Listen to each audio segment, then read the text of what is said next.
This video is the third part in my series on Nietzsche, and today we are going to get deep into his metaphysics. What I am going to present to you here is based on my thesis, and as far as I am aware, no one has ever suggested this interpretation before. And I think that the fact that Nietzsche's metaphysics remains so overlooked is the main reason why so many people get him wrong, and argue that he is contradicting himself. My thesis was written in Hebrew, but I am currently reworking it into a book in the English language. I intend to publish my book online, and I will let you know when I do. I am warning you that this is going to be a heavily philosophical video, which might be hard for some viewers to comprehend. But it is an essential part of the series, because it provides the metaphysical basis for many concepts and themes that we will deal with in the future episodes. Themes like the eternal recurrence, self-surpassing, the relationship between body and soul, and the question of free will. However, if you can't deal with the philosophy here, don't worry, it is not necessary for the understanding of the next parts. If you are into philosophy, on the other hand, this episode will greatly help you put it all together. Now, the first thing you should be wondering is, what do you mean by Nietzsche's metaphysics? How can he even have metaphysics? Didn't he claim that the universe is chaos, and that the human mind is incapable of comprehending it? The answer is yes, but let me remind you of what we discussed in the previous video, and we will see how it necessarily leads Nietzsche to create a metaphysical system. Our previous video dealt with the question of creation, and focused on the book Thus Spake Zarathustra. We first discussed Zarathustra's idea of the three metamorphoses of the spirit. The first stage is what he called the camel stage, in which you learn everything that came before, all the spiritual paths that have already been taken. After you've loaded your spirit with this treasure comes the second stage, the lion stage, in which you refute all those different worldviews, show why they are wrong. Since Nietzsche doesn't believe that man can create a worldview that represents the objective truth, every existing worldview can be refuted. Once you have forged your spirit through the camel and lion stages, you are ready for the final metamorphosis, the child stage, in which you create your own original worldview. Again, this worldview doesn't represent the truth, so it is measured by how happy it makes you. Later, we saw Zarathustra talking about the way of the creating one, and he describes it as a perpetual inner struggle. It is a process of self-surpassing, where one part of the self sacrifices other parts in order to change and create a stronger self. A self that in turn will also have to sacrifice parts of itself in order to surpass itself yet again.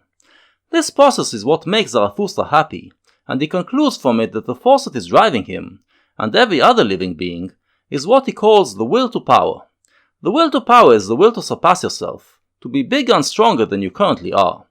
Now, as we said, in order to surpass yourself you need to create a new worldview, a worldview that you live by, a worldview that will demand of you to be stronger than what your previous worldview demanded.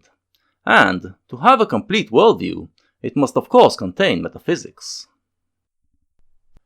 Now, since he hypothesized that the will to power is his driving force, Zarathustra creates his new worldview around the will to power.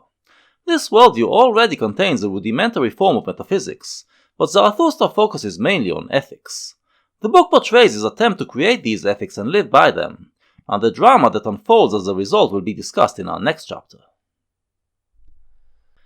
In Nietzsche's next book, Beyond Good and Evil, which was published in 1886, he continues to develop his ethics. But it also contains this aphorism. Supposing that nothing else is given as real but our world of desires and passions, that we cannot think or rise to any other reality but just that of our impulses, for thinking is only a relation of these impulses to one another, are we not permitted to make the attempt and to ask the question whether this which is given does not suffice, by means of our counterparts, for the understanding even of the so-called mechanical or material world? Nietzsche points out that the only thing that our consciousness perceives in an unmediated way is our emotions. Everything else comes to us through the mediation of the senses. So our emotions are the only thing that we can be certain of, and therefore something we can use as a building block to create our metaphysics around. In that, Nietzsche follows in the footsteps of Schopenhauer. But unlike Schopenhauer, he doesn't try to claim that these metaphysics will represent the truth. It is merely a hypothesis, a creation of his own mind. The ethics of self-surpassing demand that he creates metaphysics for himself, demands that he imposes his will to power on reality by creating a worldview that explains the known facts. So that is what he is doing here. In the end, it is not only permitted to make this attempt, it is commanded by the conscious of logical method. Not to assume several kinds of causality, so long as the attempt to get along with a single one has not been pushed to its furthest extent. Nietzsche applies Occam's razor. Let's try to provide the simplest explanation for how the universe works. If we do so, says Nietzsche, we must make the attempt to posit hypothetically the causality of the will as the only causality. Will can naturally only operate on will, and not on matter, not on nerves, for instance. In short, the hypothesis must be hazarded, whether will does not operate on will wherever effects are recognized, and whether all mechanical action, inasmuch as a power operates therein, is not just the power of will, the effect of will. Nietzsche proposes a monistic worldview. We have evidence that our emotions exist, and we feel that we are moved by our will. Let's then hypothesize that the entire universe is also moved by will. Instead of believing that the universe is made of matter, as the scientists do, we shall create metaphysics in which the universe is made of will. Granted, finally, that we succeeded in explaining our entire instinctive life as a development and ramification of one fundamental form of will, namely, the will to power, as my thesis puts it. One would thus have acquired the right to define all active force unequivocally as will to power. The world seen from within, the world defined and designated according to its intelligible character, it would simply be will to power, and nothing else. In Thus Spake Zarathustra, Nietzsche posited the idea that every living being is driven by will to power, and that all our emotions and thoughts are merely different manifestations of this will to power. Here, he wants to expand this hypothesis even further. Let's imagine that everything is will to power. Not just the living beings, but the so-called inanimate world as well.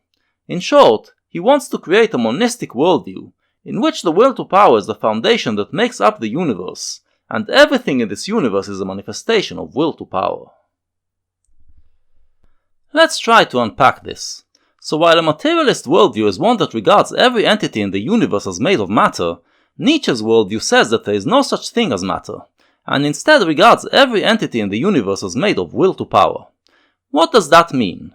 Well, look at your right arm and lift it. You experience two sensations at this moment. First, you see your arm rising. Second, you feel your arm rising. In a materialist worldview, we will say that this arm is made of atoms of matter, but your perception cannot see atoms, so what it sees instead is an arm-shaped figure made of flesh, hair, etc.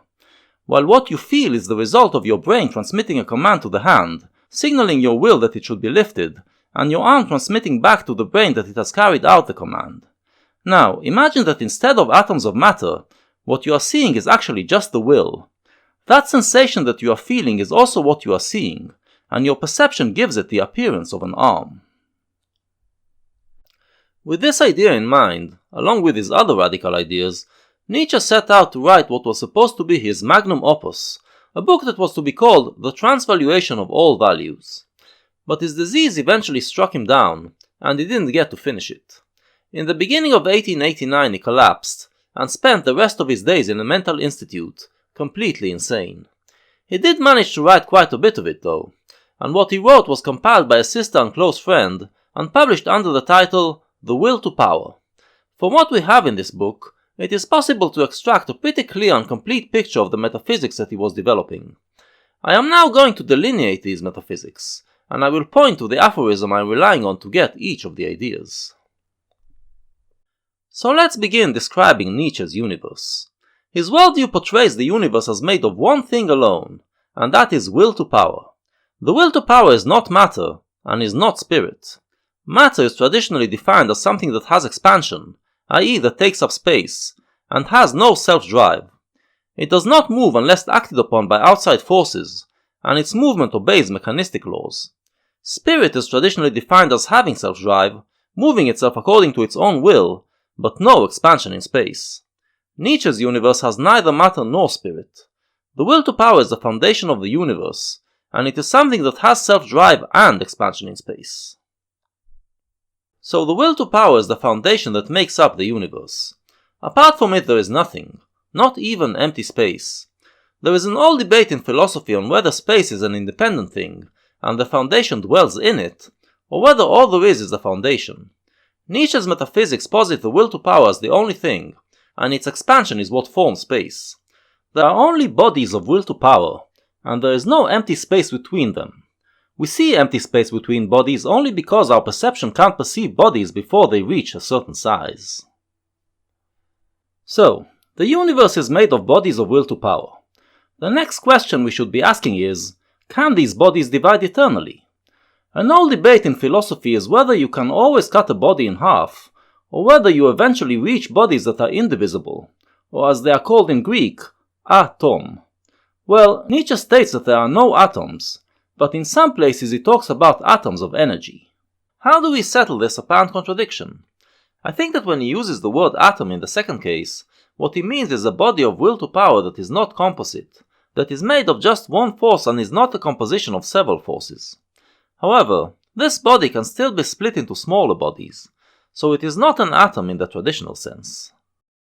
Now, what does he mean by atom of energy? Well, a body of will to power is a body of energy, of force. In the traditional materialist worldview, the universe is made of bodies of matter, which are moved only by outside forces. In Nietzsche's worldview, each body is force, and is moving itself. Everything in the universe is in constant movement, an eternal power struggle. But remember, it's more than just a force, it is a will. Every one of these bodies wants something, or, to put it more precisely, is itself a wanting. What does it want? It wants to expand, to become bigger and more powerful. The more powerful a body becomes, the happier it is. How does the body become bigger? By combining with other bodies. A body of will to power is constantly trying to overcome and annex the bodies that are around it. When two bodies clash, the more powerful one will sometimes absorb the weaker one, and become bigger and more powerful as a result. When this happens, the body becomes happier. However, size is not the only thing that determines the level of happiness. Happiness also depends on how the different bodies, which the composite body is made of, interact with each other. If they are arranged in a way that they mostly work against each other, the overall power of the body is diminished, and it is less happy. The more the inner bodies, the inner forces, work harmoniously with each other, the more the composite body is powerful and happy.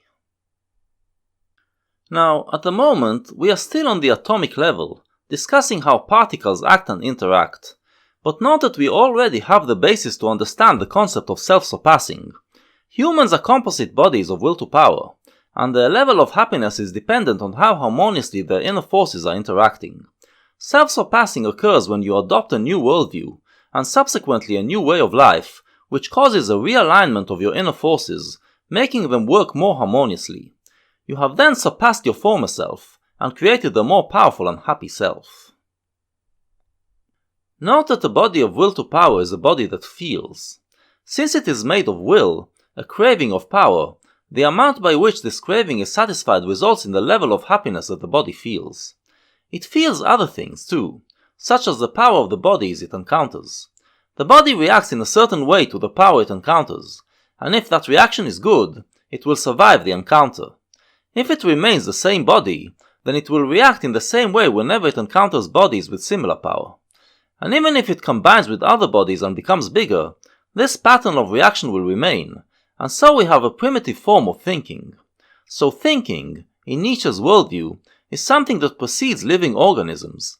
Every composite body thinks and feels, even if it is not organic. Nietzsche states that there is no causality in this picture of the universe that he envisions, but I think that he is not being precise here. What he means is that the action of a body is not being caused by the forces that are applied on it from the outside, but the body is self-driven. However, the way the body acts is still determined by the outside forces it encounters, and therefore it is not accurate to say that there is no causality. In Aristotelian terms, we would say that there is no efficient cause, but there is material cause. So there is actually causality in Nietzsche's metaphysics, just not the type of causality that the materialists talk of, and what we usually perceive as causality. So a body of will to power is always surrounded by other bodies of will to power, and they apply force on each other and are trying to absorb each other. How does the body act? Is it just random? No. The will to power can act only according to its own nature, and will always act in the same way in a similar situation. And since the entire universe is made only of will to power, It means that there is only one way in which the universe can change at any given moment. It sounds like determinism, but Nietzsche insists that his worldview is not deterministic. Why? Again, it is mostly semantics. First, it is not determinism because there isn't an endpoint that the universe is advancing toward. Secondly, it is not determinism because the way the universe is now is not caused by the way it was a moment ago. Rather, it acts upon itself. The universe is in constant process of becoming, in which it creates itself anew in every given moment. But, again, there is only one way in which it can act upon itself at every given moment, and I think that most of us will call that a deterministic view. Now, since the amount of will to power is finite, and time is infinite, it means that at some point, the universe is bound to go back to the exact state of things that it is in right now. And when it does, since it is deterministic, it will continue from there in the exact same way that it does now, until it once again returns to the same point, and so forth to eternity. Time, in Nietzsche's Metaphysics, is eternal recurrence. It is a loop, which will continue to go on forever. This moment, in which you are watching my video and listening to my voice, is a moment that you will relive again and again, forever and ever. If this thought is upsetting to you, well, this is something that you have to overcome through self-surpassing, and in the next part we will see how Nietzsche overcomes it and turns it into a happy thought. But consider this, something which Nietzsche doesn't mention.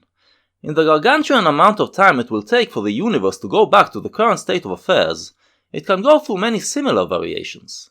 So in most of the times that you have watched this video before, things were slightly different, and continued in a different way. In other words, you had, and will have, many different lives, as well as the same exact life. So you can say that Nietzsche's universe is deterministic, but it is still chaotic. It does not obey any laws. However, there are places in the universe in which a balance of power is achieved, creating an equilibrium that is maintained for a while. In such cases, the movement in this part of the universe becomes periodic, and we get what seem like stable laws of nature. In this situation, organic life can be formed. Nietzsche doesn't sufficiently explain how organic bodies are formed. Basically, an organic body is a body where periodic patterns emerge and determine its growth and procreation. On the protoplasmic level, the body satisfies its will to power by devouring other bodies, and when its power can no longer contain the amount it absorbed, it splits into two bodies. These patterns are then preserved in the more composite organic bodies, and become mechanisms of feeding and procreating that are part of a more elaborate system. Nietzsche rejects Darwin's explanation of evolution. The influence of the environment on evolution, he hypothesizes, is not that significant. Evolution is driven by will to power, by the power struggle within the organism.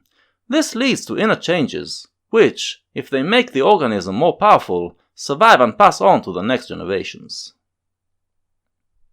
We have already seen that perception and thought exist even in bodies that are not organic, and survive if they prove to be useful.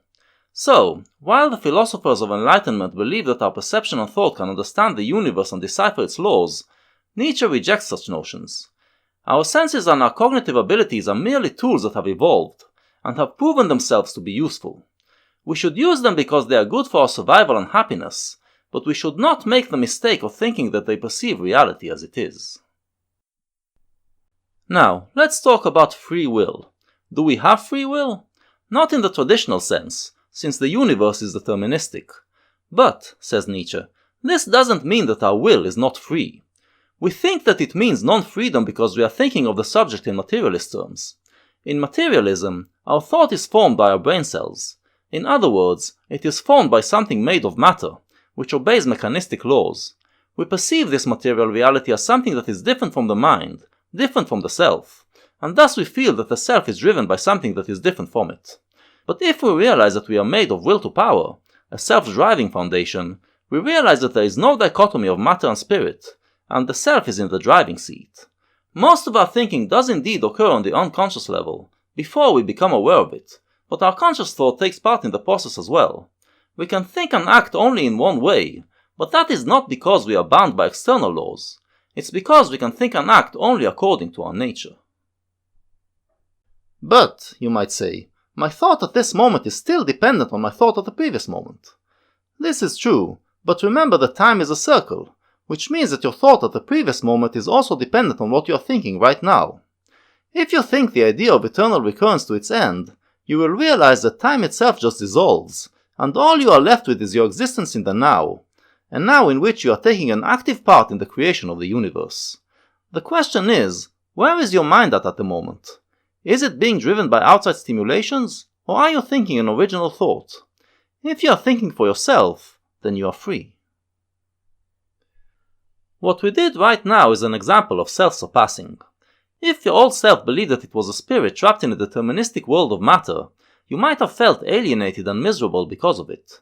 If you then adopted Nietzsche's metaphysics, and it made you feel that you are actually a free agent driving your existence, you overcame that alienation, and the misery that accompanied it.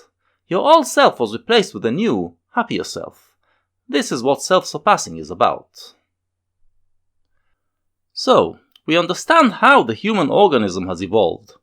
Humans have a superior mind to that of other animals, but at first, the human mind was just a thin crust and had very rudimentary functions. It was there so that the body could figure out how to satisfy its cravings. The different cravings, like hunger, lust, dominance, etc., are all developments of the will to power, and the mind is there to help the human animal achieve them. But since humans are a social animal, part of a herd, the herd imposes laws on the individual, which restrain his cravings for the good of the collective.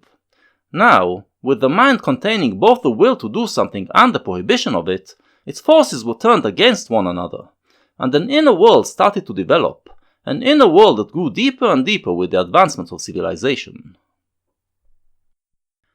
As we mentioned, the human mind, with all its cognitive processes and instruments of perceiving reality, is wholly the result of evolution. It does not grasp reality as it is, but it does grasp it in a way that proved to be the best for survival on the crust of planet Earth. One of the tools it developed is logic, and logic evolved to perceive reality as containing things that are constant.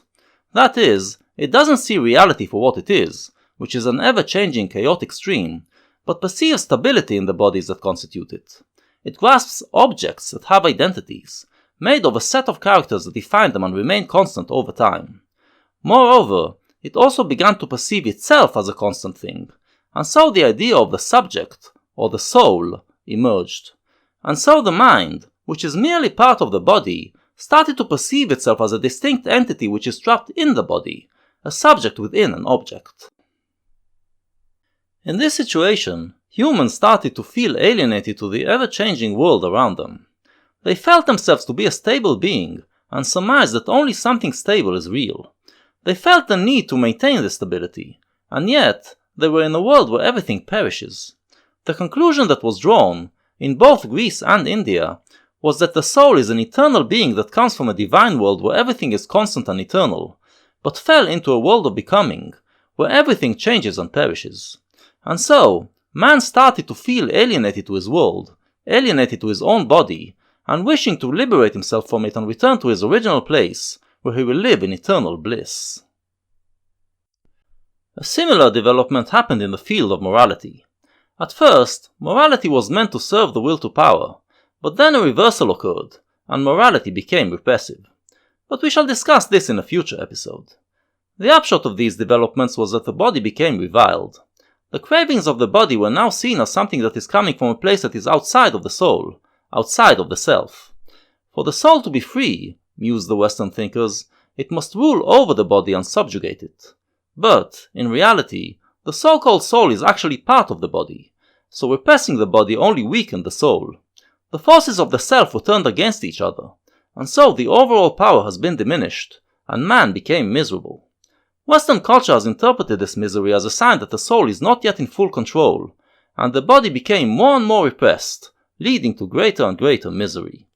And so we reach the modern age, in which even atheist thinkers believe that human life is miserable in essence, and look for ways to escape it.